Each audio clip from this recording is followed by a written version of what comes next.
আমি আপনাদেরকে প্রস্তুত করবার জন্য এসেছি, ঘুমন্ত মুসলিম যুবকদেরকে জাগিয়ে তুলবার জন্য এসেছি, মুসলমানদের ঘুমন্ত হৃদয়ের মধ্যে জাগরণের বারুদ জ্বালবার জন্য আমি এসেছি। আমি জাতিকে তেমন নসিহত করি না, নসিহত করা বুজুর্গদের কাজ।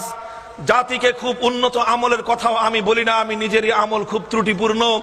আমল তো করবেন ওই সমস্ত ওলামায়ে কেরাম যারা আমলের দিক থেকে অনেক অগ্রগামী। তবে আমি সারা বাংলায় শুধুমাত্র একটি কাজ করতে চাই, মুসলমানদের ঘুমন্ত ইমানটাকে একটু জাগিয়ে তুলতে চাই।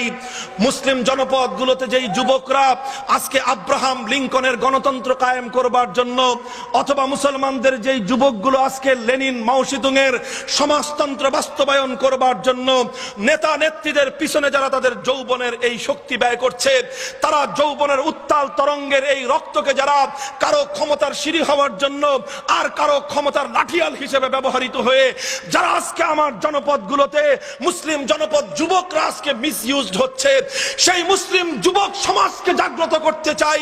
কোন নেতার নেত্রীর গোলামি নয়, কোন ব্যক্তির পূজা নয়। হে মুসলিম যুবকরা, আরেকবার তোরা জেগে ওঠ আল্লাহর জমিনে আল্লাহর দ্বীন বিজয়ী করবার জন্য।